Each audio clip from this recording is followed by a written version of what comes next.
If people are not listening to you, stop talking to them. That is the best piece of advice that I can give you. And if you stop talking to people who aren't listening to you and start watching them instead, they will tell you what they're up to. But so if you have things to say them, but you find people that will listen, talk to them. The ones who aren't listening, pull back, because you're devaluing what you have to say by offering it to an audience that does nothing but reject it. And that's a good guideline to life in general. So pull back. When the eagle spreads its wings, it's something to behold. It was built to soar, to fly. It was built to withstand storms, so that when the storm comes and other birds run for shelter, the eagle runs into the storm and uses the storm to lift it up so that it can fly above the storm. You know you're an eagle when you ran into a storm that you thought was going to kill you, and instead of it killing you, it lifted you higher than you've ever been lifted before. It's a sure sign you're an eagle. Can you hear me tonight?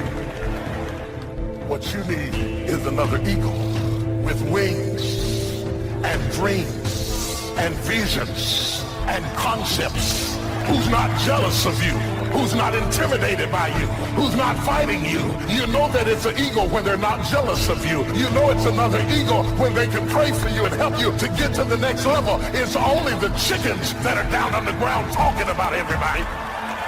So don't be frustrated when you see the chickens flapping up and falling down, because at this stage in your life, it's time for you to be synergistic with other eagles.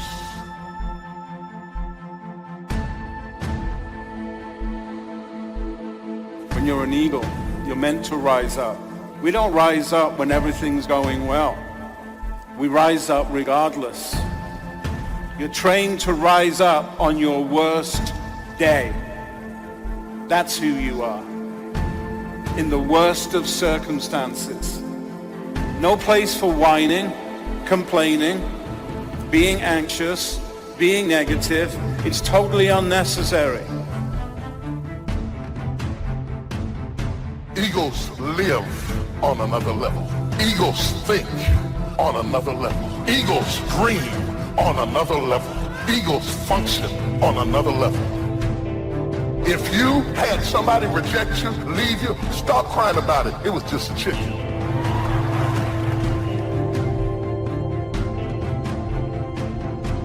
All your circumstances may say you'll never fly. You don't have the training, the experience. Thoughts will tell you you'll always be grounded. No, get ready, your wings are coming. Where you are is not permanent. God did not create you to crawl, to go through life lonely, struggling. He created you to soar, to take new ground, to go further than you thought possible. Now quit being discouraged by what you see. What you see is subject to change. You don't know what God is up to. You don't know what he's doing behind the scenes. No one can live beyond the limits of their belief. So if you want to live beyond what you're living now, you have to change your belief system. The secret to anyone rising is what happens in their belief system. Your life is what you think it should be. That's exactly what you are right now. You are what you thought you should be. And if you don't like who you are, you got to change what you think you should be. That's how leaders are born. When a caterpillar transforms into a butterfly, gets its wings, it doesn't just have the ability to crawl faster, just be better at what it could already do. It comes into a whole new dimension, from crawling to flying. When you get your wings, you're not going to just be better at what you can do right now. God is going to catapult you into a new dimension, into favor that you haven't seen. Things are going to happen sooner than you thought. Should have taken you a lifetime to pay your house off, but you did it in a fraction of the time. What happened? You went from crawling to flying. You got your wings. You're going to discover gifts, talents, creativity that you didn't know you had. Where you think, where did this come from? You got your wings. That's God taking you places that you could never go on your own. You know, courage mounts up, and then sometimes we have the doubts that creep in, and we reach a little deeper to find that courage that overcomes our doubts and our fears. So I would probably debate a little bit with Napoleon on this unwavering courage. because sometimes courage does waver. But as long as it stays, as long as in the end, there it is to serve you, the courage to do what you didn't think you could do, the courage to step into territory that might be a little unfamiliar, the courage to talk to somebody you don't know, the courage to attempt conducting a meeting, the courage to give your first testimonial, the courage to solve problems you couldn't solve before, that kind of courage. The courage to stand up when it's sort of dark in your corner, the courage to do it when it isn't going your way, seemingly. The courage to try to have a good day in the midst of a bad day. That kind of courage. Wavering a little at times, yes, because we all have doubts that attack us. We all have small fears that creep in. That is the nature of life. But that's what faith is all about. That's what courage is all about. To serve us when our doubts will not serve us well. Faith to overcome fear, and courage to overcome our doubts. Your leadership development is determined by, number one, your perception of who you are. Number two, by why you think you exist. And number three, your sense of significance. I am giving you my secret to life right here. You got to first change your perception of who you are. And that starts with a belief system. Secondly, you must change your perception of why you think you exist. And number three, your sense of significance.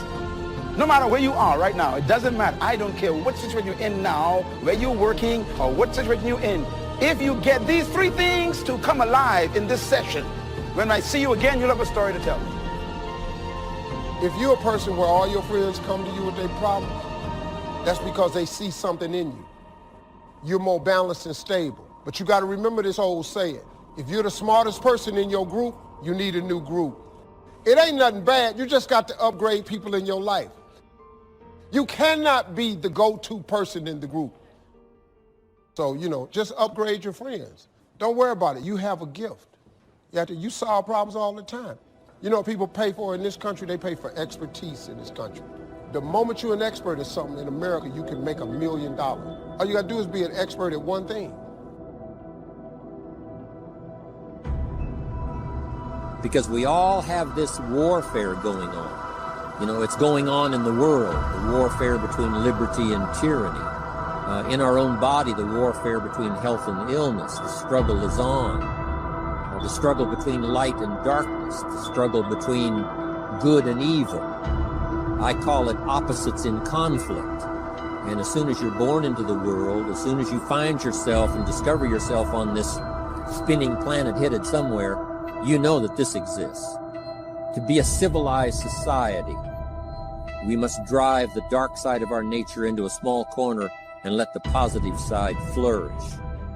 Early, we must learn to exercise self-control.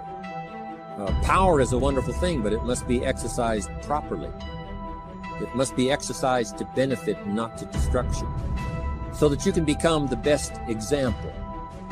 The example of having your temper well managed, to having that dark side of your nature under control. The best example of choosing wise words and not being careless, that kind of control. Control of your appetite, control of your desires, so that they fit into the positive side of life and not the negative side. Self-control, very important. Now here's the next three. Willingness to assume full responsibility.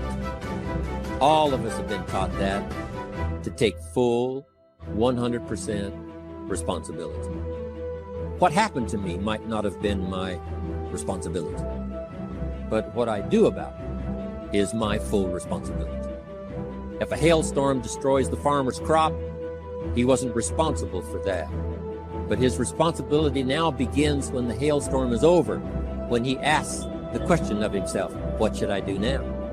Now that this catastrophe is over, now that the damage is done, now what should I do about it? And a philosophy I've taught all these years, it's not what happens to you that determines your future.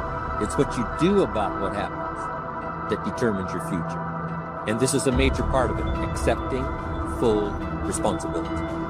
Also, you've got to be responsible for your future. Nobody's going to fix it. No one else is going to design it. No one else is going to come along and say, hey, I will make sure it all works well for you. You've got to take all the input, you've got to take all the testimonials, all the teaching, all the training, all the influence, then you've got to have the responsibility of designing your life. You can design a life of prosperity, or you can design a life just to coast and get by. The responsibility belongs to you.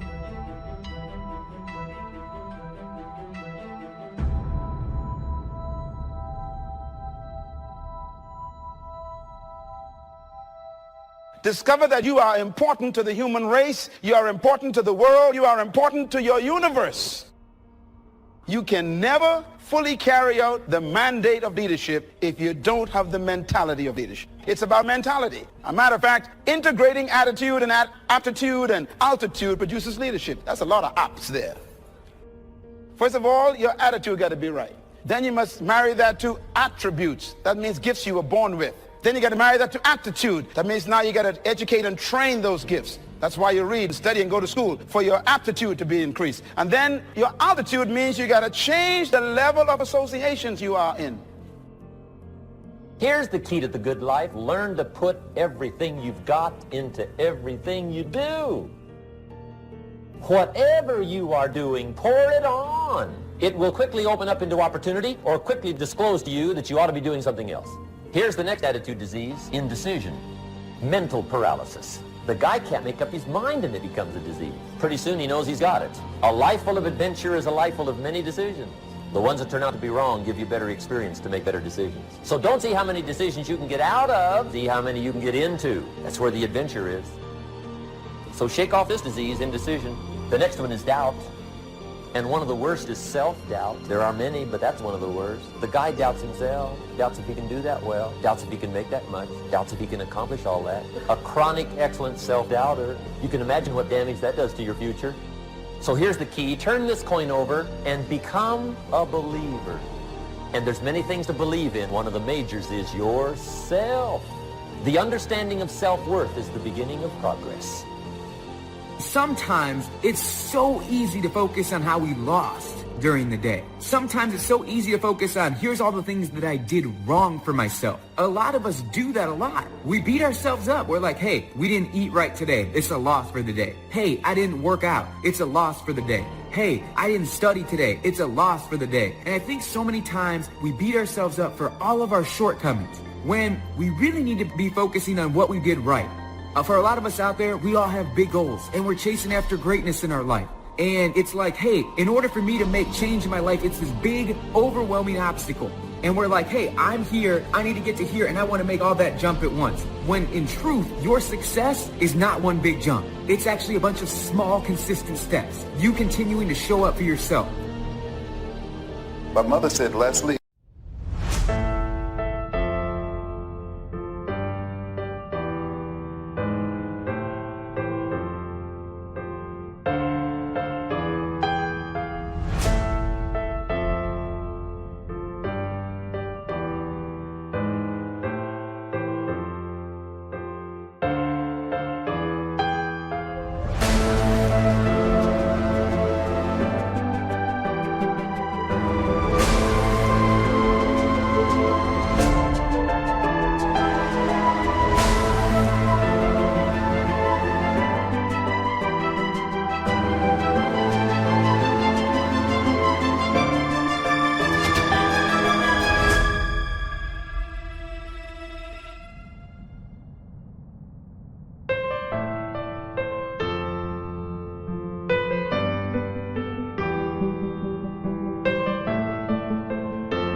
you run around with 9 broke people, I guarantee you, you'll be caught number 10. Well, come to find out, Mama was right. She only had a 3rd grade education. But the studies indicate that you earn within $2,000 to $3,000 of your closest friends. So poverty and living a mediocre life is communicated mind to mind. And so your relationships can hold you down or they can lift you up.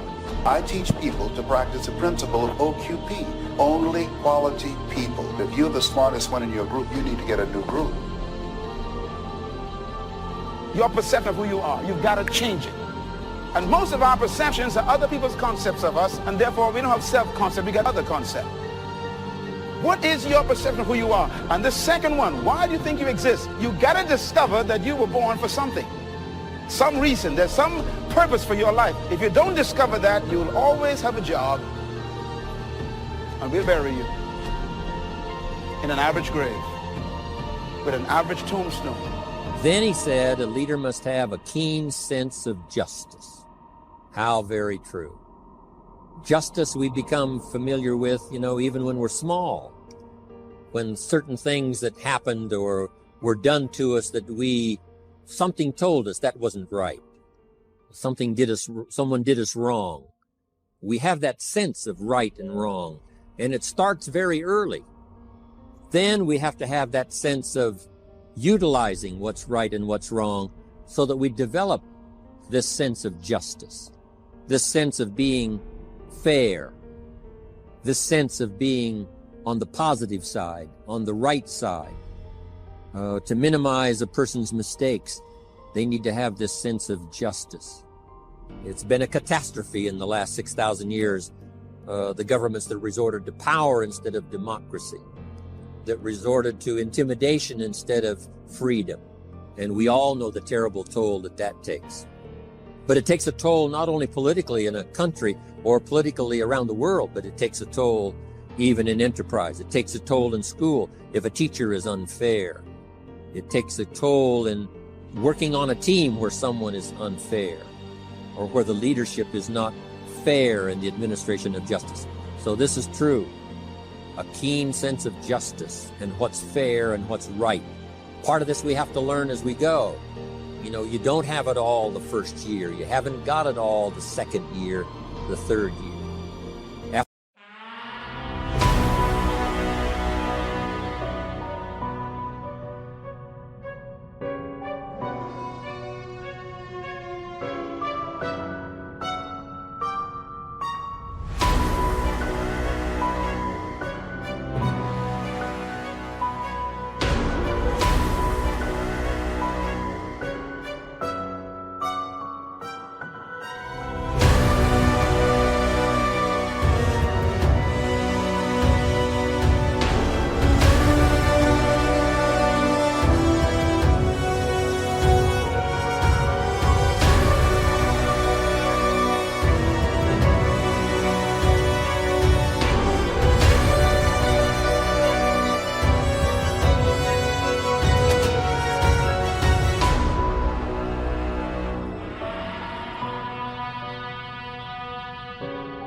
the years that I've, been around, both as a human being and as a business person, we're still, even at these years, trying to decide what's best, what's fair, what's right, to give balance to our life and to build on a firm foundation for the future. So I agree with Napoleon. Good idea. A sense of justice. Here's another one, he said. Definiteness of decision. Indecision is the thief of opportunity. If you don't decide, the opportunity could slip away. If you don't decide what you're going to do today, the day could get away and you're not very effective. Is it possible to finish the day before you start it? And the answer is yes. If you don't finish it to the best of your ability, have some idea, some good plan, sure enough, the day escapes. And in the morning you say, let's see, what should I do now? In the afternoon you say, hey, time's getting away from me, what should I do now? And now most of the day is lost. Most of the day escapes not being utilized and doesn't work for you simply because you didn't make those decisions early, at the early part of the day. The decisions we make in the early part of our life sometimes last for a lifetime. If you neglect them and don't make them, sure enough, the time passes and the opportunity sometimes is diminished, and sometimes you spend a lot of time now catching up simply because you didn't make those early decisions. So it's the decisions at the first of the day, it's the decisions at the early part of the month, it's the decisions at the early part of the year that greatly determines what kind of year you're going to have. The decisions you make in the early days of your marriage, sometimes those are the decisions that affect the marriage for a lifetime. The decisions you make at the first chance you see opportunity, those decisions, what you're going to do with it, how far you're going to take it, what it's going to be meaning to you in the years to come. Those early decisions are vitally important. Then we need decisions to correct poor decisions, to overcome our mistakes. It's possible, of course, for all of us to make unwise decisions. And at the end of 1 year, at the end of 1 week, 1 month, or at the end of a few years, we say, that decision cost me too much. Cost me a lot of time, cost me a lot of money, cost me maybe a good relationship, cost me a chance to be productive. But as long as you're alive, there's still a chance to use new decisions.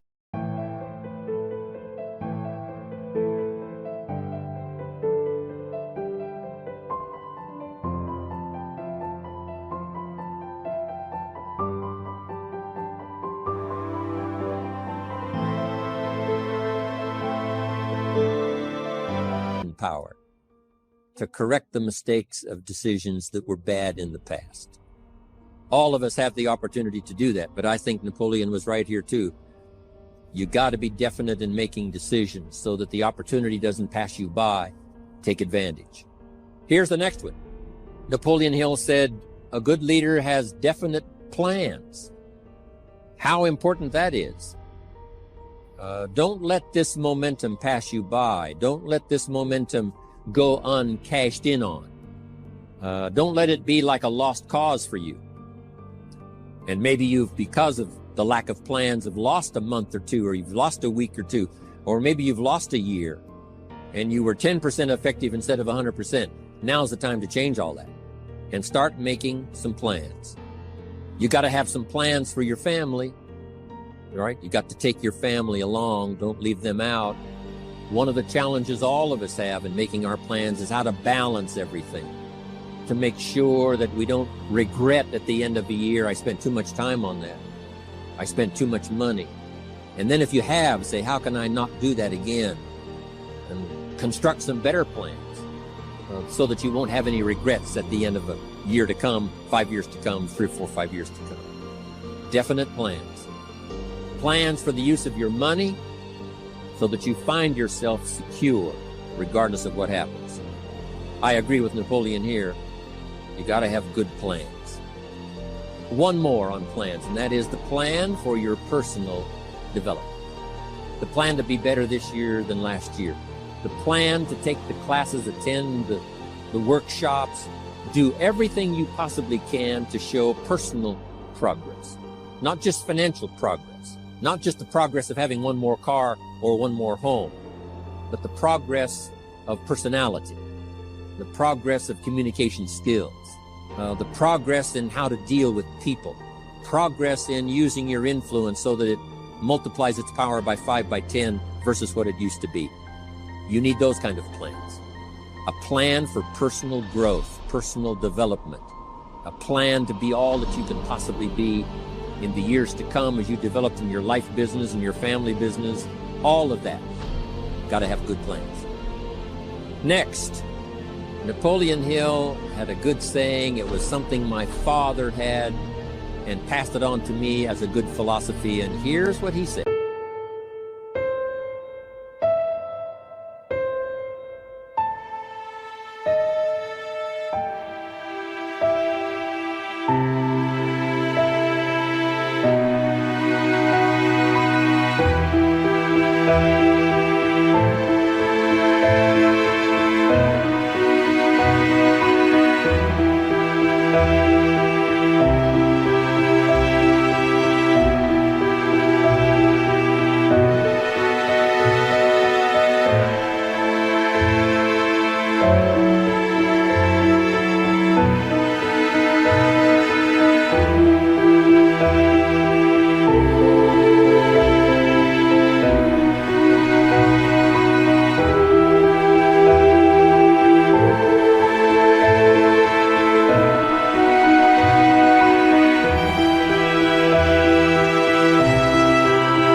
A good leader has the habit of doing more than what he gets paid for.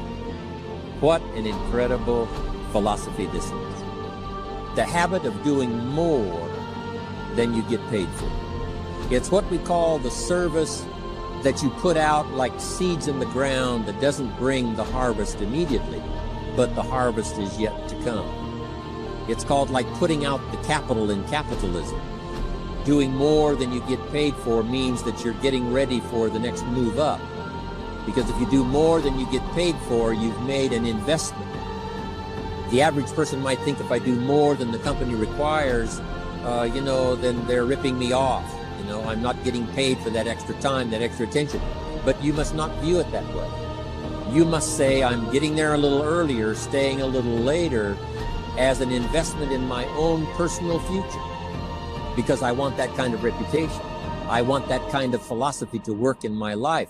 Do more than you get paid for. So what you don't get paid for, don't worry about that. Just render the service with the vision of the future that it'll come back multiplied if you have this kind of habit, this kind of philosophy. Next, Napoleon Hill talks about personality. You need a pleasing personality. There's many parts to your personality. One is your working personality. The kind of behavior, the kind of attitude that you need, especially in the public. Some things you can kind of get by with being a little careless, maybe in private, but in public, where it counts so much in your paycheck, it counts so much in building your business for the future, your own personality. But here's what you also must remember. You develop your personality in private so that it serves you well in the public. Sometimes we get the mistaken idea, I can be careless with just these few and be more careful when I have 1,000. But see, that doesn't work that way. Careless with a few, sure enough, that will creep into your presentation for 1,000 people. The influence you have one-on-one, that's what really counts. You say, well, I'm only talking to 2 people, it doesn't matter much. That's when it really matters. Because if you'll practice well there, using your personality, using your influence, to get someone's attention, to get them to listen, to get them to participate. Step 1, wake up early, gonna rise with the sun. Step 2, get some good, some food in you. Step 3, think real hard about what you wanna be. Step 4, everybody just do your thing. Wake up, today's gonna be a good day.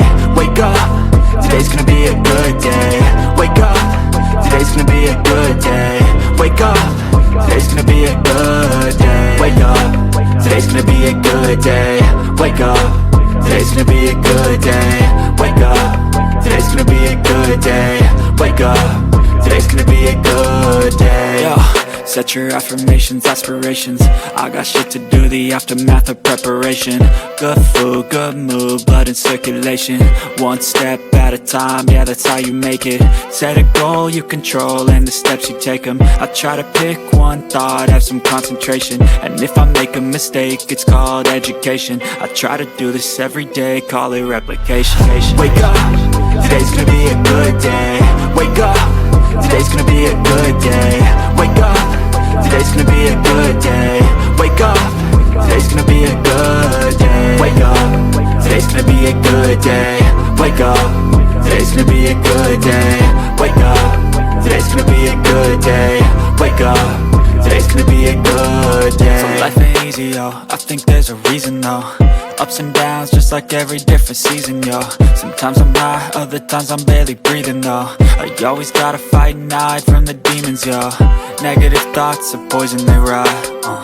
Head full of flies, so here come the clouds. They'll never stop unless I can swap all the bad for the good in my head when I'm lost. Yeah, so I'ma fake it till I make it. Positive thoughts are overtaken, I got patience. One day at a time is how you operate a cadence. A flow, you grow, you show yourself a foundation. Stay away from all the shit that causes temptation. I know that I like to do it cause it's sensation. I live my life in my head like a narration. Don't expect greatness, do my best, man, I'll take it. Wake up, today's gonna be a good day. Wake up, today's gonna be a good day. Wake up, today's gonna be a good day. Wake up, today's gonna be a good day. Wake up, today's gonna be a good day. Wake up, today's gonna be a good day. Wake up, today's gonna be a good day. Wake up, today's gonna be a good day. Wake up early, gonna rise with the sun.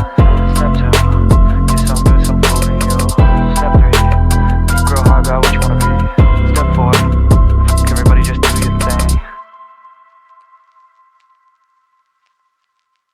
your thing. The kind of personality that someone says, I'd like to be around this person. They're unusual. They're not like the average person I meet on my everyday experience. That kind of personality. But you've got to practice it behind the scenes. You've got to practice it one-on-one. And if you're effective one-on-one, one-on-3, one-on-5, I promise you, that will get you ready to now perform with the kind of personality, the kind of charisma that wins people when you're in front of 500 people, 1,000 people, 5,000. So this is a good point, working on your personality. Next, Napoleon Hill said a leader needs sympathy and understanding. We have to develop that early in our lives. All of our lives, we have to look at those that are less fortunate than we are. Those who need a helping hand, and especially now we learn to look at those who need an opportunity, those who need a change in their health, those who need a change in their life and in their lifestyle. That kind of leadership quality is so powerful. That kind of understanding. Now here's the last one. Napoleon Hill said, a major attribute of leadership is vision. Vision is in many parts. One, a vision for your own course to follow. A vision for you, for yourself. A vision for your financial future, a vision for your health, a vision for your wealth, a vision for you to latch onto and make something out of, a vision for your family, because vision must now lift others as well as ourselves. Guess what our family is counting on? That we'll be able to see things that at first they cannot see, that we'll be able to look further into the future than perhaps they will be able to look. The same is true with your organization, the people that are around you. They're counting on your vision. Perhaps you've been there a little longer than they have. Maybe you've been there a lot longer than they have. And they will look to you to help them see things that they can't see in the beginning. And if you will do that, develop that attribute of leadership, I'm telling you, you'll have such a dramatic effect on your organization, it will be unbelievable. A vision for yourself, a vision for your family, a vision for your organization, a vision for the people that you're close to.